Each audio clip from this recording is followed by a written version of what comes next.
Para pendengar radio yang saya kasih dalam Tuhan kita Yesus Kristus, Shalom. Ini dengan Pendeta Rainer Schoenemann. Kita memasuki bagian yang ke-9 dari seri kita, Ucapan-Ucapan Bahagia Yesus, Norma Kehidupan dalam Kerajaan Allah. Kita akan melihat norma tindakan yang ke-7. Kita membaca dari Matius pasal 5 ayat 9. Matius pasal 5 ayat 9. Berbahagialah mereka yang membawa damai, karena mereka akan disebut anak-anak Allah. Berbahagialah mereka yang membawa damai, karena mereka akan disebut anak-anak Allah. Norma tindakan yang ke-7 ini berkaitan dengan norma yang ketiga. Norma yang ketiga kita telah melihat, yaitu sikap lemah lembut, mementingkan kepentingan orang lain di atas kepentingan diri sendiri. Itu merupakan sikap.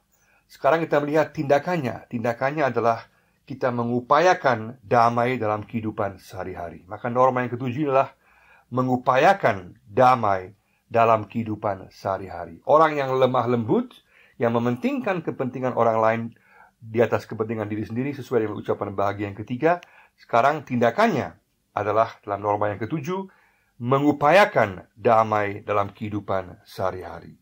Di sini bukan sekedar hanya mencintai damai atau pecinta damai, tapi sungguh-sungguh orang yang mengupayakan, mengusahakan damai, secara aktif berupaya agar damai dapat terjadi. Bukan hanya untuk orang-orang yang kalem, yang tenang, tapi ini berlaku untuk setiap orang yang adalah pengikut Kristus.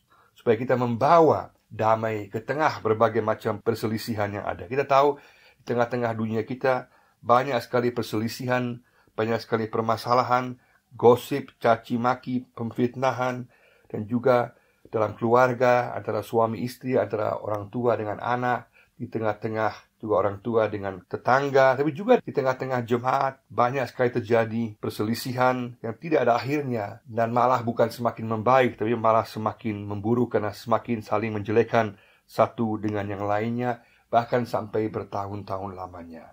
Kita hidup dalam dunia yang jauh daripada damai dan ketentraman. Dan juga sikap damai itu jarang diambil oleh seseorang. Kenapa? Karena itu hal yang tidak biasa. Karena naluri manusia biasanya pada saat terjadi perselisihan malah semakin membesar-besarkan masalahnya. Malah semakin besar gosipnya, kritiknya. Malah menambah-nambah sehingga semakin panas dan malah semakin rumit situasinya. Kita seringkali jauh daripada sikap mencari damai. Bukankah ini hal yang aneh? Kita sebagai pengikut Kristus yang mengakui mengasihi Kristus dan teman seiman kita, Yesus adalah contoh damai terbesar dalam Alkitab. Ia mendamaikan kita manusia dengan Allah melalui pengorbanannya, kematiannya di kayu salib. Kita membaca dalam surat Efesus pasal 2 ayat 11 sampai 22 bagaimana Yesus menebus dosa kita dan kemudian menyatukan kita, menjadikan kita anak Allah, mendamaikan kita dengan Allah. Dan itulah inti Injil, yaitu kabar baik keselamatan, dan juga kabar baik damai. Damai dengan Allah, dan juga damai dengan sesama kita. Inilah bukan sekedar perasaan, tapi suatu situasi, status yang baru. Bahwa sekarang kita didamaikan dengan Allah, dan oleh karena itu kita membawa berita damai ini juga, bahwa kita didamaikan dengan Allah, juga damai dengan sesama kita. Dalam perjanjian baru ada 3 aspek yang nyata tentang damai di sini. Aspek yang pertama adalah aspek bersifat vertikal, itu damai dengan Allah. Bahwa hubungan kita dengan Allah sekarang bukan lagi hubungan permusuhan. Kita sekarang telah didamaikan karena korban Kristus di kayu salib. Dalam Roma 5 ayat 1 kita membaca, sebab itu kita yang dibenarkan karena iman, kita hidup dalam damai sejahtera Allah oleh karena Tuhan kita Yesus Kristus. Damai ini tidak tergoyahkan. Allah yang telah memberikan damai ini. Dia telah menawarkan damainya kepada kita, pada setiap orang yang percaya kepadanya. Maka kita boleh tahu bahwa kita telah didamaikan oleh Allah. Kita bukan lagi musuh Allah, tapi kita adalah sahabat-sahabat Allah, anak-anak Allah. Yang kedua adalah aspek damai internal. Aspek damai internal yaitu dalam kehidupan pribadi kita. Banyak orang mencari kedamaian di luar, dengan macam-macam harta, posisi, jabatan, dan juga berbagai kesenangan yang lain. Banyak hal tidak salah, harta tidak salah, posisi jabatan tidak salah, kita harus maju secara ekonomi, kita juga boleh berkembang dalam posisi jabatan kita, semakin maju, itu semua benar. Tapi permasalahannya adalah pada saat kita dikuasai roh keserakahan, roh rakus, akhirnya kita menjadi tidak tenang, kita malah menghalalkan segala cara, dan akhirnya kita kehilangan damai pribadi dalam kehidupan kita. Kita mulai lupa diri, kita mulai serakah, dan itu semua yang akhirnya mengakibatkan ketidaktenangan dalam kehidupan kita. Damai yang Yesus berikan bukan damai yang melarikan diri dari dunia ini, tapi damai yang ada di tengah-tengah dunia ini, di tengah-tengah saat yang susah. Yesus mau memberikan kita damai, ketenangan, fokus bahwa kita boleh tahu kita didamaikan dengan Allah, kita punya tujuan hidup yang jelas untuk kerajaan sorga, dan dalam mengikuti perintah Yesus kita akan memperoleh damai-Nya dalam diri kita sendiri. Ini berarti juga kita perlu menyalipkan ego kita, keakuan kita, dan juga keangkuhan kita. Kita memberikan tempat kepada Yesus agar damai-Nya memenuhi hati kita. Kita boleh memberikan ruang kepada Roh Kudus agar damai Kristus menguasai kita. Aspek ketiga adalah damai yang horizontal, yaitu damai dengan sesama kita. Damai dengan sesama kita. Yesus sendiri membawa damai, dan kita pun juga dipanggil untuk membawa damai dengan sesama kita. Ini juga berarti bahwa Injil Yesus membawa damai kita dengan Allah, didamaikan dengan Allah, damai dalam diri kita sendiri, dan juga damai dengan sesama kita. Itulah inti daripada Injil, membawa damai, keselamatan dan damai dengan Allah dalam diri kita sendiri, dan juga dengan sesama kita. Juga Papua disebutkan tanah damai. Kenapa?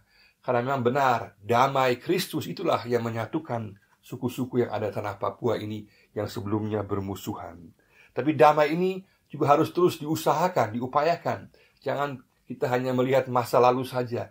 Kita harus terus mengupayakan supaya damai ini bisa terus ada di tanah Papua, tapi juga Indonesia secara keseluruhan. Dan jangan kita terjebak dengan pemikiran kesukuan, golongan, kelompok. Sungguh-sungguh mengupayakan damai. Karena iblis, bapa segala dusta dan pembohong yang terbesar, sesuai dengan Yohanes 8:44, dia akan berusaha untuk menghancurkan kedamaian. Dia akan berusaha untuk menaburkan benih-benih kebencian, perselisihan, kecurigaan, sehingga menghancurkan kedamaian satu dengan yang lainnya. Tapi kita semua dipanggil Yesus untuk masuk dalam proses pendamaian. Jadi orang-orang yang aktif membawa damai. Dalam 1 Yohanes 2:9 dikatakan, barang siapa berkata ia berada dalam terang, tapi ia membenci saudaranya, ia berada di dalam kegelapan sampai sekarang. Artinya tidak bisa kita mengatakan bahwa kita mengasihi Tuhan, tapi kita tidak mengasihi sesama kita. Maka damai dengan Allah, damai dalam diri kita, dan damai dengan sesama adalah satu paket yang saling berkaitan. Maka ini kita perlu perhatikan sama-sama agar kita mengupayakan damai ini dengan Allah dalam diri kita dan juga dengan orang lain. Dalam Roma 12 ayat 18 dikatakan sejauh mungkin kita dipanggil untuk mengupayakan damai. Kalau tergantung pada kita dipanggil untuk mengupayakan damai. Artinya usaha kita sejauh mungkin, kalau tergantung terletak pada kita mengupayakan damai dengan orang lain. Kadang-kadang ada orang yang tidak mau berdamai sama sekali. Itu bukan urusan kita. Tapi upaya kita, usaha kita harus sungguh-sungguh untuk mengupayakan damai dan mencari jalan keluar untuk sebuah perselisihan dengan pola-pola yang kreatif, dengan cara-cara yang baik, sikap yang baik, supaya penyelesaian masalah bisa terjadi. Sikap yang menentukan, yaitu sikap mengupayakan damai. Ini berarti bukan mendiamkan masalah, bukan berarti mengenyampingkan kebenaran, bukan. Tapi sungguh-sungguh sikap dengan cara yang tenang untuk mau mencari jalan keluar dan dengan punya kerinduan agar kedamaian bisa terjadi. Yakobus 1 ayat 19 mengingatkan kita agar kita cepat untuk mendengar, lambat untuk berkata-kata, dan juga lambat untuk marah. Dengan demikian kita bisa dengan sikap yang tepat, cara yang tepat mengupayakan damai. Juga dengan suatu usaha yang kreatif, dengan cara mencari solusi. Kalau kita sungguh-sungguh berdoa, menyerahkan pada Tuhan agar damai dapat terjadi, maka Tuhan akan membuka pikiran kita. Akan ada hikmat dari Tuhan, agar ada cara-cara yang dapat kita lakukan untuk bisa mengupayakan damai. Asal ada kemauan. Tuhan katakan kalau kita memintanya, Tuhan akan memberikannya. Matius 7 ayat 7. Hanya seringkali kita tidak mau damai. Kita lebih suka untuk meneruskan perselisihan yang ada, aneh sekali. Tapi kalau kita sungguh-sungguh mulai berdoa, Tuhan, penuhilah aku dengan damai-Mu. Bila aku hikmat untuk menyelesaikan masalah ini dengan cara damai, maka Roh Kudus akan menaungi kita, akan sungguh-sungguh menolong kita, memberikan hikmat kepada kita, agar kita bisa berdamai dengan sesama kita. Luar biasa. Naluri manusia cenderung tidak mau minta maaf, tidak mau membawa damai, tidak mau untuk menyelesaikan masalah. Tapi kuasa Roh Kudus, kuasa Yesus akan merubah kita, memampukan kita untuk mengampuni orang lain, meminta maaf pada orang lain, juga mengupayakan damai dengan orang lain. Kita dipanggil bersama-sama untuk menyelesaikan masalah perselisihan yang ada, bukan mendiamkannya. Tidak bisa orang Kristen tinggal diam. Tidak bisa pengikut Yesus tinggal diam. Kenapa? Karena kita adalah anak-anak Allah. Mereka yang membawa damai akan disebut sebagai anak-anak Allah. Allah adalah Allah. Yesus adalah Yesus yang penuh dengan damai. Sehingga sebagai anak-anaknya, kita harus mencerminkan damai Yesus ini. Tidak mungkin kita tinggal diam. Karena Allah adalah Allah yang penuh damai. Dan dia kerajaan yang dia bawa adalah kerajaan yang damai. Maka anak-anaknya yang mendiami, yang akan mewarisi kerajaan Allah, haruslah orang-orang, para pengikut yang membawa damai. Karena anak-anak Allah dalam perjanjian lama, perjanjian baru berarti anak berarti melambangkan karakter, sikap. Sama dengan Kaleb disebut sebagai kata anjing, bukan berarti suatu penghinaan, tapi penghormatan. Karena Kaleb setia seperti anjing, sehingga akhirnya dia kemudian boleh masuk dalam tanah perjanjian. Karakternya sungguh-sungguh setia.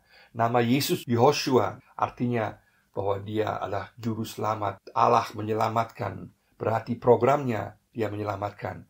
Kalau kita jadi orang Kristen, maka nama kita adalah anak-anak Allah, berarti kita harus mencerminkan damai dalam kehidupan kita. Mari sama-sama kita melihat, mengevaluasi diri kita masing-masing, sejauh mana kita telah didamaikan dengan Allah, dalam hubungan dengan Allah. Sejauh mana ada damai dalam diri kita. Sejauh mana kita ada damai dengan orang lain. Kita sungguh-sungguh menyerahkan kepada Tuhan, agar damai ini menguasai kita, sehingga kita sungguh-sungguh pantas disebut sebagai anak-anak Allah. Allah ingin mengubah kita. Allah ingin menjadikan kita agen-agen pembaharunya, agen-agen pembawa damai dalam kehidupan keluarga, jemaat, dan masyarakat. Dan juga agar kita didamaikan dengan Allah, damai dalam diri kita sendiri, dan juga damai dengan sesama kita. Mari sama-sama kita datang pada Tuhan. Katakan, Tuhan, aku mau menjadi anak-Mu yang membawa damai dengan sikap yang tepat, dengan usaha yang tepat, agar aku boleh menjadi agen pembaharu di tengah-tengah situasi dimanapun aku berada. Damai terpancar dari kehidupan saya, dan kuasa pembaharuan Kristus boleh dirasakan oleh setiap orang. Marilah kita menjadi agen damai dan hidup sesuai dengan panggilan dan juga status kita sebagai anak-anak Allah, mengupayakan damai dalam kehidupan sehari-hari kita secara nyata. Tuhan memberkati kita semua. Amin.